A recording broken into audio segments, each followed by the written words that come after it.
নমস্কার, রান্নাবাড়ির আরেকটা রান্নায় আপনাদের স্বাগত। ঘরে যদি থেকে থাকে চিংড়ি মাছ আর আলু, আর যদি ভেবে না পাও কী রান্না করবে, তাহলে চট করে বানিয়ে ফেলো এই রেসিপিটা। কথা দিচ্ছি খেতে কিন্তু দারুণ হবে। দেখতেই পেলে তোমরা, আমি কিন্তু আলুগুলোকে ডুমু করে কেটে ধুয়ে রেখেছি, চাল ভিজিয়ে রেখেছি, চিংড়ি মাছটাকে ধুয়ে নুন হলুদ মাখিয়ে রেখেছি। কড়াইতে তেল গরম করে আলুগুলোকে কিন্তু আমি নুন হলুদ দিয়ে ভালো করে লাল লাল করে ভেজে তুলে নিলাম।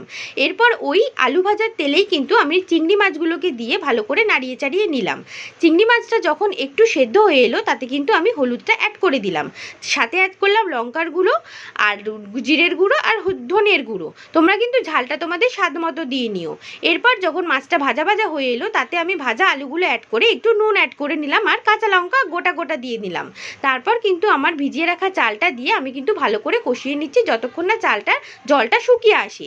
তারপর আমি এতে অ্যাড করলাম সামান্য চিনি এবং গরম মশলা অ্যাড করে ভালো করে কিন্তু চালটাকে কষিয়ে নিলাম।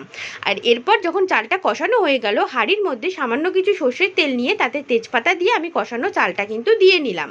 আমি এখানে যতটা চাল নিয়েছি তার কিন্তু ডবল পরিমাণ জল নিয়েছি, তোমরাও কিন্তু তাই করো। তাতে কিন্তু এই চটজলদি পোলাওটা কিন্তু দারুণ হবে। দেখো আমি কিন্তু ফ্রেমে বসিয়ে দিয়েছি, আমার পোলাও ফুটেও গেছে। তোমাদের ভিডিওটা কেমন লাগলো অবশ্যই জানিও। যদি ভালো লাগে লাইক শেয়ার সাবস্ক্রাইব আবার করে দিও, তাতে আমি তোমাদের কিন্তু আরও নতুন নতুন ভিডিও দিতে উৎসাহিত হব। আজকের জন্য এটুকুই, টাটা বাই বাই, দেখা হবে পরে।